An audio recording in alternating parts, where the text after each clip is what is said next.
43 శ్లోకం. ధునోతుధ్వాంతం నస్తులితదళితేन्दీవరవనం ఘనస్నిగ్ధశ్లక్ష్యం చికురనికురంబం తవ శివే యదీయం సౌరభ్యం సహజముపలబ్ధుం సుమనసో వసంతస్మిన్ మన్యే వలమధన వాటి విటపినాం. ఎంత అద్భుతమైన శ్లోకం అంటే, చెప్పుకున్నాం కదా ముందు, అమ్మవారు స్థూల రూపం మనకి 41 శ్లోకాల అంతరార్థం మనలో మెదులుతూ ఉంటే ఈ ఒక్కొక్క అమ్మవారి ఆభరణాలని అణువుని వర్ణించే వర్ణంలో మనం ధ్యానం చేస్తూ రావాలన్నమాట. నిన్నటి రోజు మనం కిరీట ధ్యానం చేసాము. ఈరోజు అమ్మవారి కేశ సంపద గురించి ధ్యానం చేస్తున్నాం. మొదలు పెట్టడమే గురువుగారు ఇక్కడ శివే అన్నారు. శివే అంటే మంగళస్వరూపిణి అని.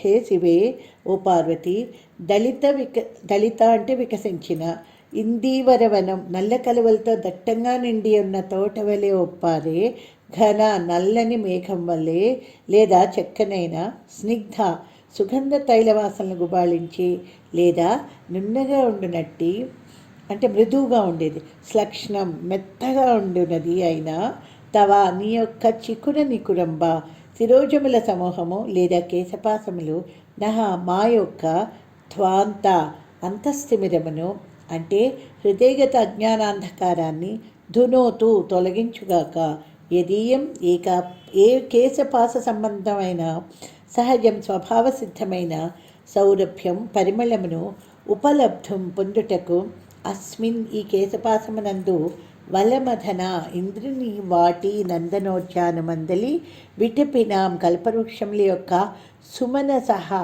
పుష్పములు వసంతి ఉండుటకు కోరుకొనును.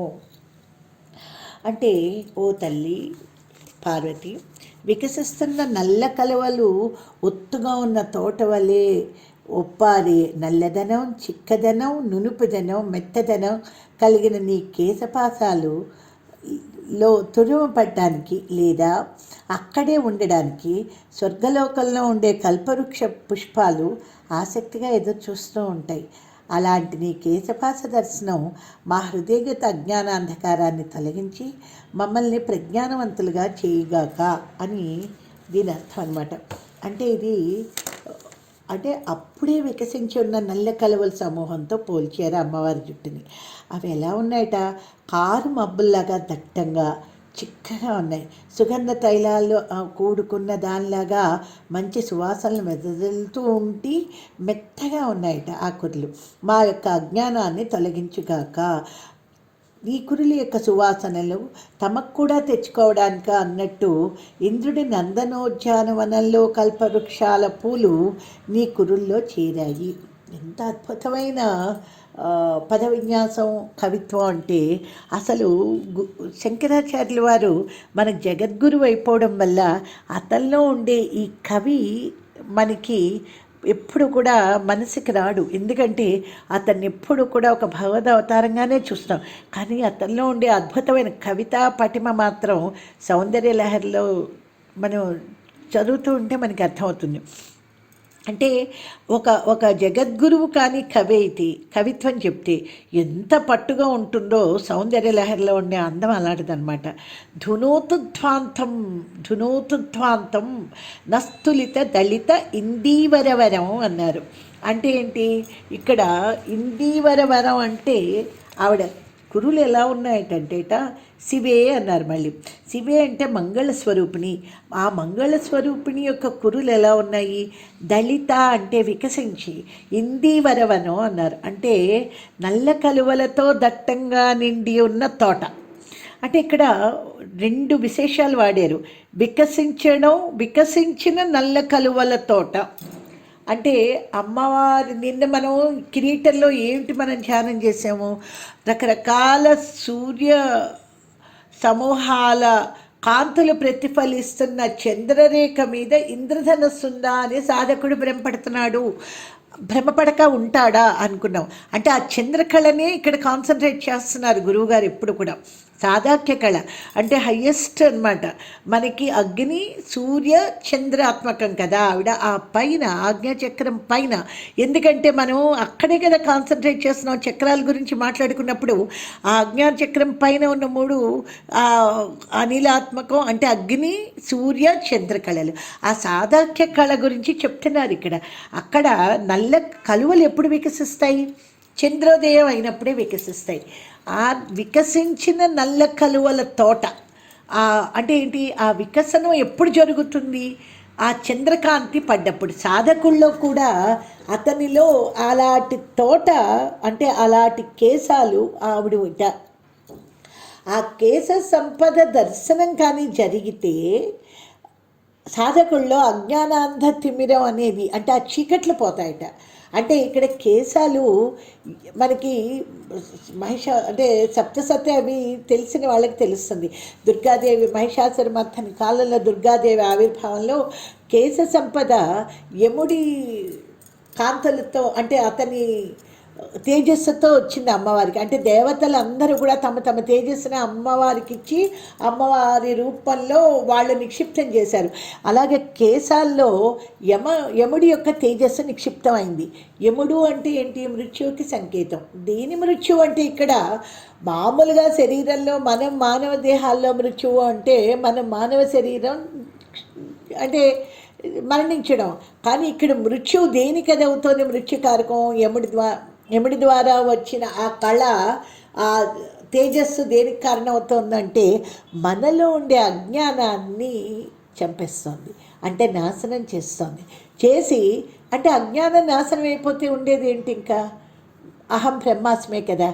అలాంటి అయితే అది ఎప్పుడు వస్తుంది అంటే ఆ సాదాఖ్య కళ, ఆ చంద్రకళలు ఎప్పుడైతే మన సుమనస్సులు అన్నారు, పువ్వులు సుమనస్సులు మన సంస్కారాల మీద పడి మనలో ఉండే బ్రహ్మగ్రంథి, విష్ణుగ్రంథి, రుద్రగ్రంథి ఇవన్నీ ముడులు విడిపోయి అప్పుడు కలువల్లాగా మన ప్రతి అణువు కూడా అమ్మవారి ఛానల్లో వికసించినప్పుడు మనలో ఉండే అజ్ఞాన అంధకారం పోతుంది. ఎలాగా అంటే ఆవిడ కేశ సంపదని మనం దర్శించినప్పుడు. కేశ సంపదని ఎప్పుడు దర్శించగలుగుతాం? నిన్న కిరీట ధ్యానం అయిన తర్వాత కేశ సంపదకి వచ్చాం మనం. అంటే ఏంటి? కిరీటలు ఆ సూర్యకాంతి, నిన్న ఆ సద్బుద్ధి, గాయత్రి, అరుణకాంతి అంతా గాయత్రి దర్శనం, సద్బుద్ధి ప్రదాయిని ఇవన్నీ చెప్పుకున్నాం కదా.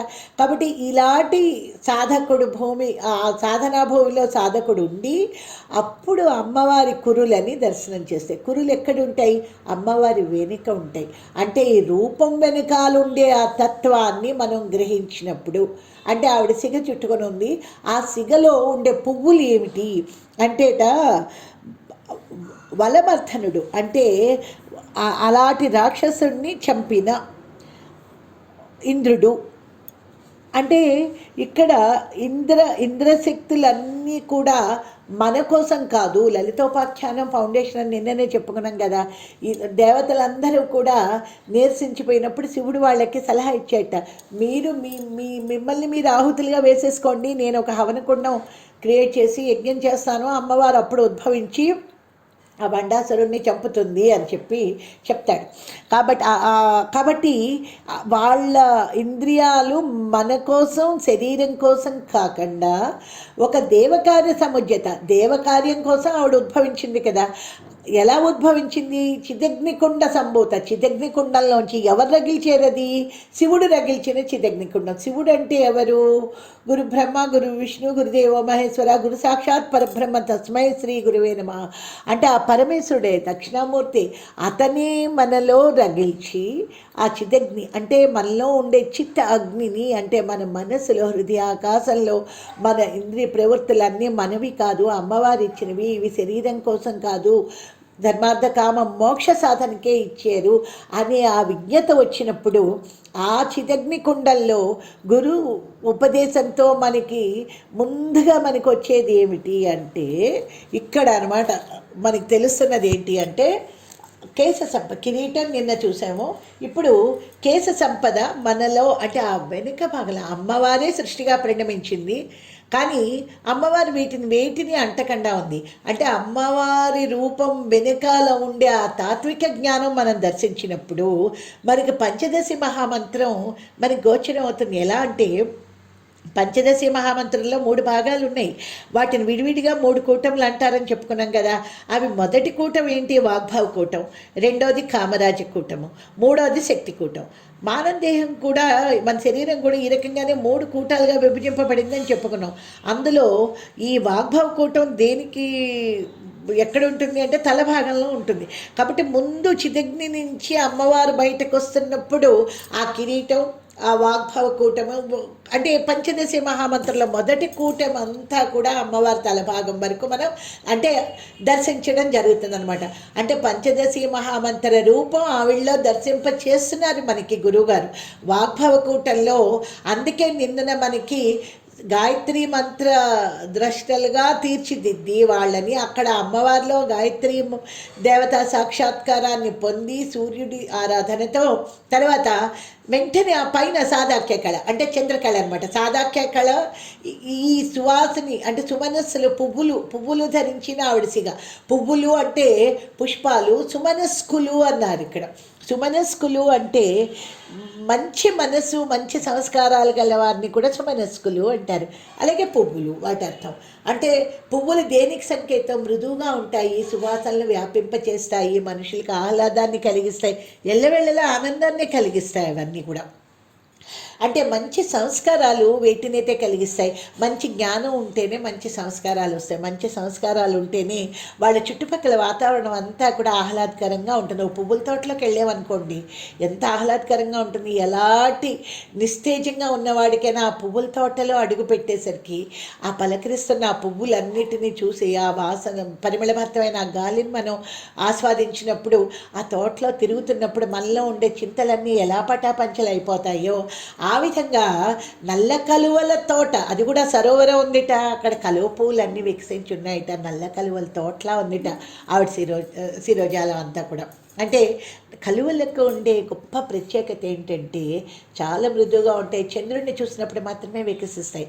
ఇక్కడ ఆ మోక్షాన్ని అన్వేషిస్తున్న సాధకుడి మనసులో సంస్కారాలు ఎంత విచ్చుకుంటాయంటే అవి దట్టంగా విచ్చుకున్న కలువల తోటలాగా ఆవిడ కురులు ఉన్నాయట. కాబట్టి ఇక్కడ తర్వాత ఆవిడ ఎక్కడుంది? ఆ తలకట్టు ప్రాంతంలో మనకి బ్రహ్మరంధ్ర ప్రాంతం అని ఉంది కదా, అక్కడ సహస్రార చక్రం.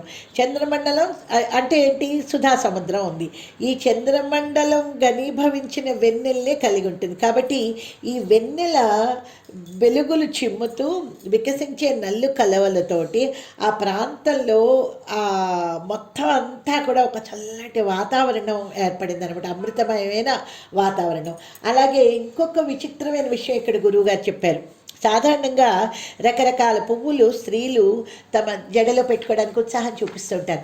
కానీ ఇక్కడ ఇంద్రుడి వనంలో ఉన్న కల్పవృక్షం ఒకటి ఉంటేనే చాలు, మనకి కోరిన కోరికలన్నీ తీరుస్తుంది. అలాంటి కల్పవృక్షాల ఫలాలు అంటే కల్పవృక్షం ఉంటేనే కోరిన కోరికలు తీరిస్తే ఆ ఫలం అంటే కల్పవృక్షం ఇచ్చే ఫలితం అవి ఎంతలా ఉంటాయి? అవి ఏమిటా ఫలితాలు? అశోక అంటే అవన్నీ అశోక పున్నాగ, చెంపకాశోక పున్నాగ, సౌగంధిక లసత్కచ అన్నారు. సౌ అన్న దాంట్లో బీజాక్షరం మళ్ళీ మనం మొదట్లోకి వస్తున్నాము. ఎక్కడెక్కడ అవతల లలితా సహస్రనామాల్లో కానీ సౌందర్య లహరిలో కానీ ఈ బీజాక్షరాలు ఎంత చక్కగా నిక్షిప్తం చేశారంటే తర్వాత అంతర్గతమైన అర్థాలు కూడా ఎలా వచ్చాయంటే అశోక పుష్పం, అశోక అంటే శోకం లేనిది. అంటే ఎప్పుడైతే సాదాఖ్య కళ ఆ చంద్రకళ తన కిరణాలని సాధకుడి వైపు చిమ్ముతూ అతనిలో ఉండే మంచి సంస్కారాలన్నీ వికసిస్తున్నప్పుడు అతనిలో ఉండే ఆ మోక్షానికి కావలసిన పరిపక్వత ఎలా ఉంటుందంటే ఆ కల్పవృక్షాలు అన్నీ కూడా పుష్పాలు, ఆ ఫలాలు అవన్నీ ఎప్పుడు అమ్మవారి పురులను మనం అలంకరింపబడతాం. అమ్మవారి కురులలో ఉండే సువాసన మనం ఎప్పుడు గ్రహిస్తాం అంటే మన కోరిక మోక్షానికి, లేకపోతే ధర్మార్థ కామ మోక్షాలు కదా, వీటితో మన కోరికలన్నీ ఉంటాయి. ఇవి వాసనలు మనకి. ఈ వాసనలు వేటితో నిండాలి అంటేట మన ఇంద్రియాల్లో ఉంటాయి ఇవన్నీ. ఇవి ఎంత ఉత్కృష్టమైనా కూడా అవి ఆ సాదాఖ్య కళకి సాటి రావు. అవి సహజంగా ఉండేవి, నిత్య నూతనంగా ఉండేవి. ఆ చంద్రమండలంలో ఉండే ఆ సాదాఖ్య కళ, దాంట్లో ఉండే ఆ కాంతులు, ఆ సువాసనలు అమ్మ శిరోజాల మీద అమృతధారల్లాగా పడుతూ, అమ్మ శిరోజాలు చక్కటి వాసనని సహజమైన సువాసనభరితమైన ఆ పరిమళాన్ని ఎప్పుడు మనం పొందదావా అని ఊళ్ళూరుతున్నాయట. మనం ఏం చేస్తాం, ఇక్కడ తిరగబడి ఉంటుంది. ఒక్కసారి ఇక్కడ ఈ రహస్యం మనం తెలుసుకోవాలి. పువ్వులు మనం ఎందుకు పెట్టుకుంటాం? మన జుట్టు వాసనగా ఉండడానికి, సువాసన భరితంగా. కానీ ఇక్కడ పువ్వులు తమ వాసనని అమ్మవారి నుంచి అంటే అంత మంచి వాసనను మనం పొందాలి. ఎలాంటి మంచి వాసన? సాదాఖ్యాకళ సుధామండల మధ్యలో ఉన్న ఆ వెలుగుల, ఆ సాదాఖ్యాకళ వెలుగులలో వికసించి నల్లకల్ల పువ్వుల్లాగా వికసించిన ఆవిడ శిరోజాలకున్న సహజమైన ఆ పరిమళాన్ని మనం పొందాలని పరిగెడుతున్నాయట ఆ పువ్వులన్నీ కూడా. అక్కడ ఆ పదాలు కూడా ఎంత చక్కగా వేశారంటే గురువుగారు, మనకి వలమధన వాటి విటపినాం అంటే ఏంటి? వలమధన అంటే ఇంద్రుని వాటి నందనోద్యానమునందలి విటపినాం కల్పవృక్షాల యొక్క సుమన సహా అంటే అవన్నీ కూడా ఎప్పుడు అక్కడే ఉండాలని కోరుకుంటాయట. అంటే మన కోరికలన్నీ కూడా ఇంద్రియాలకు సంబంధించిన కోరికలన్నీ ఎక్కడ ఉండాలి, దేనికి సంబంధించి ఉండాలి? అమ్మవారి వైపే తిరిగి ఉండాలన్నమాట. ఇక్కడ అంతరార్థం అది చెప్తున్నారు. అలా చెప్తూ అలాగ ఉన్నప్పుడు మాలో ఆ కేశ సంపదను ఆ సాధకుడు అలా దర్శించినప్పుడు నేను చెప్పుకున్నాం, ఎక్కడ మనం దృష్టి పెడుతున్నామో మన శక్తిధారలు దాన్నే మనకి ఇస్తుంది. అందుకని మనం ఇప్పుడు ఎక్కడ దృష్టి పెట్టాలి అంటే ఇక్కడ అమ్మవారి కురుల మీద దృష్టి పెట్టాం, నిన్న కిరీటం మీద దృష్టి పెట్టాం. అంటే ఉన్నతమైంది మోక్షం. అది దేని మీద దృష్టి పెట్టాలి? ఆ మోక్షాన్ని సాధించడానికి ఆవిడ కురులు అంటే ఏంటి? యమ శక్తికి సంకేతం. యముడు అంటే ఏంటి? కాలానికి. ఆవిడ కాలాతీత కదా, అందుకు శివే అన్నారు సర్వమంగళకారిణి. అంటే మనం ఇక్కడ క్షీరసాగర మథనంలో విషం అనేది గరిలం పుట్టింది కదా, పుట్టినప్పుడు అందరూ భయపడిపోతే దాన్ని మాత్రం తాగడానికి కాలానికి అతీతమైన శివుడు మాత్రమే అది అటు తన అధోలోకాల్లోకి వెళ్ళకుండా ఊర్ధ్వలోకాల్లోకి వెళ్ళకుండా కంఠం దగ్గర అణిచిపెట్టి గరళకంఠుడు అయ్యాడు. అతనే తాగి మొత్తం లోకాలన్నింటినీ రక్షించాడు. అంటే ఎలాగా శక్తి అతనికి వచ్చిందంటే అమ్మవారి తాటంకాలకి ఉన్న శక్తి. తాటంకాలు ఏమిటి? సూర్య చంద్రులు కదా. నిన్న మనం చూసుకున్నది సూర్యుడు, ఇవాళ చూపిస్తున్నది చంద్రుడు. ఈ తాటంకాలు కాల గమనాన్ని నిర్దేశిస్తాయి. సూర్యచంద్రులు ఉదయం అయిందంటే పగలైంది, రాత్రి అయిందంటే చీకటి. కాబట్టి అంటే రాత్రి అయింది అంటే ఆ రోజు అయిపోయింది కదా. కాలగమనాన్ని సూచిస్తున్నప్పుడు నిన్న ఇవాళ ఈ 2 శ్లోకాల్లో మనం కానీ చూసుకుంటే పక్కనే ఆ కాలాన్ని అతీతమైంది. అంటే అందరికీ మరణం ఉంటుంది కానీ శివుడికి మాత్రం మరణం లేదు. ఎందుకంటే కాలాతీతమైన ఆ మంగళకారిణి మంగళసూత్రానికి ఉన్న మహిమది అంటారు కదా. అందులో మనం చదువుకున్నాం, మనం చెప్పుకున్నాం కూడా. అలాంటి సర్వమంగళకారిణి. అందుకే ఆ నిత్యమంగళ సర్వార్థ సాధికే అని చెప్పి మనం అంటాం. కాబట్టి శివే అన్నారు. శివుడు సర్వమంగళకారుడు, శివే సర్వమంగళకారిణి. అందుకని మనం కాలాతీతమైన జ్ఞానం అంటే ఏమిటి? అహం బ్రహ్మాస్మి. మనలో ఉండే అజ్ఞాన తిమిరాలు కానీ తొలగిపోతే మనకు వచ్చేది నేనే దివ్యత్వం. అంటే మనలో ఉండే నేను శరీరాన్ని అనుకుంటే మనకి అరిషడ్ వర్గాలు ఉంటాయి. కానీ కామం, క్రోధం ఇష్టమైంది రాకపోతే, ఇష్టమైన దాన్ని చూస్తే కోరిక, ఇష్టమైంది రాకపోతే క్రోధం, క్రోధం దాని మీద మోహం, దాన్ని మన దగ్గరే ఉంచుకోవాలన్న లోభం ఇవన్నీ మన అరిషడ్ వర్గాలు మన్ని పట్టి పీడిస్తూ ఉంటాయి.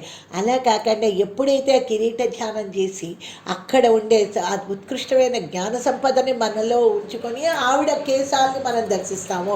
అంటే కాలానికి అతీతంగా అమ్మవారి వెనకాల కేశాలు ఉంటాయి. ఆ కేశాలని మనం కిరీటం దాటి మన కేశ సంపదని ఎప్పుడు దర్శించగలుగుతాం? అంటే మనలో ఉండే ఈ వికారాలన్నీ పోయినప్పుడు ఆవిడ కేశ సంపదని ఆ యముడి తేజస్సుతో లభించిన అంటే తేజస్సు ఉన్న ఆ కేశ సంపదని ఎప్పుడైతే దర్శిస్తున్నామో మనకి మృత్యు ఇంక ఉండదు. ఎందుకు ఉండదు అంటే మనం శరీరానికే మృత్యువు కానీ మనకి కాదు. మనం అహం బ్రహ్మాస్మి అనే విషయం మనకి అర్థమవుతుందన్నమాట. ఈ రకంగా గురువుగారు సుధా సింధోర్మధ్యే సురవిటపి వాటి పరివృతే అని 8వ శ్లోకంలో చెప్పినట్టుగా బ్రహ్మరంధ్ర ప్రాంతంలో కల్పవృక్షాల సమూహంచే చుట్టబడి ఉండే సుధాసింధు మధ్యలోనే అమ్మవారు ఉంటుంది కాబట్టి ఇంకా చేరువులో అమ్మవారి కురుల్లో కల్పవృక్ష విధులు చేరడానికి ఆసక్తి చూపవా అంటే మనం ఎక్కడ ఉండాలి అంటే ఆ సాధాక్య కళ దగ్గర ఉండాలి. అక్కడ ఆవిడ కురులని మనం ధ్యానిస్తే మనలో అజ్ఞానాంధకారది అనే ఆ చీకటి తొలగిపోతుంది అనమాట. కాబట్టి ఇక్కడ గురువుగారు మనకి భజగోవింద శ్లోకం కూడా 4 అడుగుల్లో సాధకుడు ఎలాగా మోక్షత్వాన్ని పొందుతాడు అని చెప్తాడు. సత్సంగత్వే నిస్సంగత్వం, నిస్సంగత్వే నిర్మోహత్వం, నిర్మోహత్వే నిశ్చలతత్వం, నిశ్చలతత్వే జీవన్ముక్తి అని చెప్పారు కదా. కాబట్టి ఈ రకంగా మనం ఈ సాధన ఈ స్టెప్ బై స్టెప్ మనం చేసుకుంటూ వెళ్తే మనకి జీవన్ముక్తి అనేది వస్తుంది. కాబట్టి ఇక్కడ ఇవన్నీ కూడా మనం అలాగ చూసుకొని వాటిని మనం ఆ రకంగా మనం వాటిని అన్వయించుకుంటేనే మనకి ఈ శ్లోకంలో ఉండే గొప్ప శక్తి అంటే ఆధ్యాత్మిక శక్తి, గురువు ఆశీర్వచనం కూడా మనకి అర్థమవుతుంది. ఇందులో ఇంకొకటి కూడా పురులకి సహజ వాసన ఉంటుంది అంటే ఉంటుంది. ఇక్కడ మనం స్థూల రూపంలో తీసుకున్న అమ్మవారి కురులకిట మనకైతే పువ్వుల ద్వారా వాసన వస్తుంది, కానీ ఆవిడ కురులకి సహజమైన వాసనే ఉంటుంట. ఆ వాసన పరిమళం తెలిసింది ఎవరు అంటే ఒక్క శివుడికే తెలుస్తుందట. ఇక్కడ ఒక కథ కూడా చెప్తారు. పాండ్య దేశంలో పూజారి ఉండేవట. అతడు మహా శివభక్తుడు. బాగా కరువు వచ్చింట, నైవేద్యం కూడా పెట్టలేకపోయాట. అప్పుడు ఏమన్నాడంటే ఆ శివుడికి దండం పెట్టి నేను వెళ్ళిపోతాను, గుడి తాళాలు పెట్టేసి, నాయన నీకు నైవేద్యం పెట్టలేని ఇక్కడ నేను ఉండలేను అని చెప్పి వెళ్తూ ఉంటే, కాదని శివుడు అతన్ని ఆపి నేను ఒక శ్లోకం నీకు రాసిస్తాను, పాండ్యరాజు దగ్గరికి వెళ్తే అతను నీకు సన్మానం చేసి నీకు కావాల్సిన సంపదన అంతా ఇస్తాడు, నువ్వు ఇలా వెళ్ళిపోక్కర్లేదు అంటే అప్పుడు ఆ శ్లోకం తీసుకుని పాండ్యరాజు దగ్గరికి వెళ్తే పాండ్యరాజు సన్మానం చాలా బాగుంది. శివుడు రాసిన శ్లోకం ఇంక దానికి ఎదురేంటి అంటే అతను సన్మానం చేయబోయేసరికి పండితులు ఉంటారు కదా, వాళ్ళ పని ఏమిటి అంటే మనకి పాండిత్యం వల్ల వచ్చే పెద్ద చిక్కు ఏంటంటే ఒక కొంచెం చిన్న విషయం తెలిసిందంటే ఎదుటివాడిని విమర్శించడానికే ఆ జ్ఞానాన్ని ఉపయోగిస్తాం, కానీ అందులో ఉండే గొప్పతనాన్ని ఆస్వాదించే సంస్కారపు ఛాయలు మాత్రం మళ్ళీ తక్కువగా ఉంటాయి. అది ఏంటంటే మనకి జ్ఞానం వల్ల వచ్చిన అహంకారం అనమాట. అంటే కొంచెం జ్ఞానం రాగానే తర్వాత ఆస్వాదించవలసిన జ్ఞాన మధురిమని మనం మర్చిపోయి మన ఆ స్వల్ప జ్ఞానం వైపే దృష్టి పెట్టి ఆ స్వల్ప జ్ఞానం చాలా ఖచ్చితమైందని చెప్పి ఎదుటివాడిని విమర్శించడానికే దాన్ని ఉపయోగిస్తాం. కాబట్టి ఇలాగే పండితుల మధ్య ఎప్పుడూ చర్చలు జరిగి వాళ్ళు ముందుకు వెళ్ళకుండానే ఆగిపోతుంది వాళ్ళ అభివృద్ధి కూడాను. విమర్శ కూడా మనకి ఎలా ఉండాలి అంటే మనకి చాలామంది పండితులు ఏం చేస్తారంటే అక్కడ ఆ పాండిత్యాన్ని నాశనం చేసేటట్టుగా విమర్శించి వాళ్ళని రాకుండా చేస్తారు. అంటే ఇప్పుడు నిప్పుల మీద ఒక బూడిద ఏర్పడింది అనుకోండి, నివురు కప్పితే మనం ఏం చేస్తాం, కొంచెం కదుపుతాం పుల్లతోటి, తర్వాత విసురుతాం దాన్ని. అంటే ఇవి 2 సంస్కారాలు ఉండాలి. ముందు కదపాలి, తర్వాత దాన్ని ప్రోత్సహించాలి. ఇలాంటి సద్విమర్శ అనేది మళ్ళీ చాలా తక్కువగా ఉంటుంది పండితుల మధ్య. కాబట్టి ఒక పండితుడు లేచి ఏమన్నాడంటే ఈ శ్లోకంలో తప్పు ఉంది, ఆ తప్పు శ్లోకం చదివిన ఆ కవికి మీరు ఎలాగ సన్మానం చేస్తారు అని.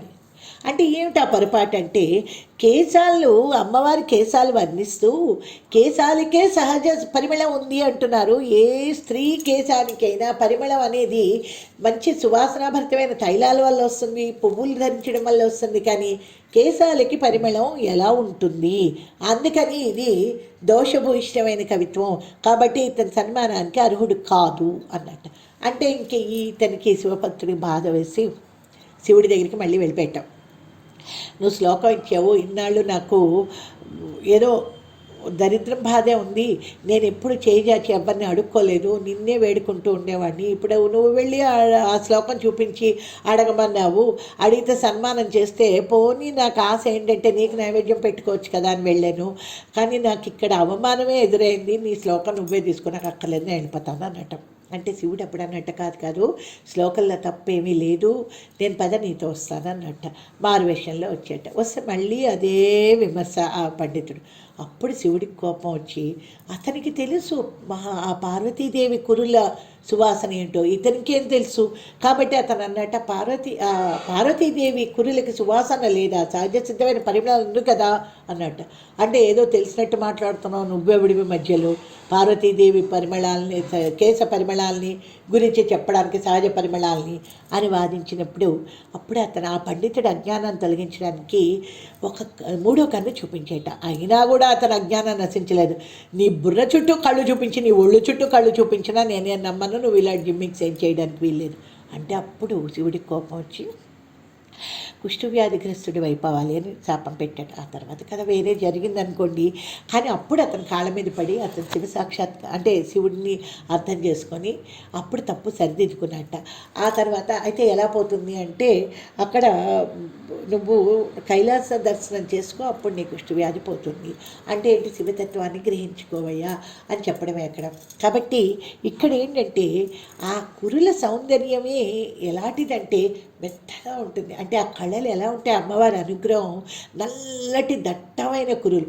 నల్లటి కురులు ఎలా ఉన్నాయి, నల్ల మేఘాల్లా ఉన్నాయట. మేఘాలు నల్లటి మేఘమే వర్షిస్తుంది ఎప్పుడైనా, తెల్లటి మేఘాలు వర్షించవు. అంటే ఏమిటి వర్షిస్తుంది ఆవిడ, చక్కటి అమృతధారలు. అవి ఎంత మెత్తగా ఉంటాయంటే మృదువైన అమృతధారల్లో సాధకుడు అలా ఓల్లాడి తనని మైమర్చిపోతాడు. అదే ఆ మోక్షం వల్ల వచ్చే పరమానందం, అంటే బ్రహ్మానందం అనుకోవచ్చు అనమాట. వాటికి లక్షణాలు కూడా ఏంటంటే నునుపుదనం ఉంది, తర్వాతన మెత్తదనం ఉంది, తర్వాతన అవేంటి విస్తరించి ఉన్నాయి, దట్టంగా ఉన్నాయి. ఆ నల్లటి చీకటి ఏదైతే ఉందో అవి నునుపుగా, చిక్కగా, చక్కగా, మెత్తగా ఉండే ఆ కురులు మనకి ఆ తలకట్టు ఎలా ఉంది అంటే నల్ల కలువల తోట, వికసించిన నల్ల కలువల తోట. ఎప్పుడు వికసిస్తుంది, ఆ చంద్రకళలో ఎప్పుడైతే పరిపూర్ణమైన సూర్యోదయం అవుతుందో అప్పుడే నల్ల కలువలు వికసిస్తాయి. ఒక్కసారి అన్ని కలువలు వికసించినప్పుడు ఆ చల్లటి గాలులు తో కూడిన పరిమళాలు ఎంత ఆనందాన్ని ఇస్తాయి అంటే సాదాక్య కళ. అక్కడ ఆ అమృతధారలు అణువులో సుసంస్కారాల మీద, సాధకుడు సుసంస్కారాల మీద పడ్డప్పుడు ఎంతటి ఆనందాన్ని ఇస్తాయో ఇక్కడ గురువుగారు వర్ణించి చెప్తున్నారు. అది ఆవిడ కేశ సంపద, సౌందర్యం అనమాట. ఈ సౌందర్యాన్ని మనం గ్రహించుకోవడానికి మనం ఈ శ్లోకాల్ని, ప్రతి శ్లోకాన్ని కూడా ఆవిడ అవయవాన్ని వర్ణించిన, ఆవిడ చేతుల ఆభరణాన్ని వర్ణించిన మనం వాటిని అంటే వాటి వెనకాల ఉండే ఈ అంతరార్థాన్ని మనం గ్రహించుకోవాలన్నమాట.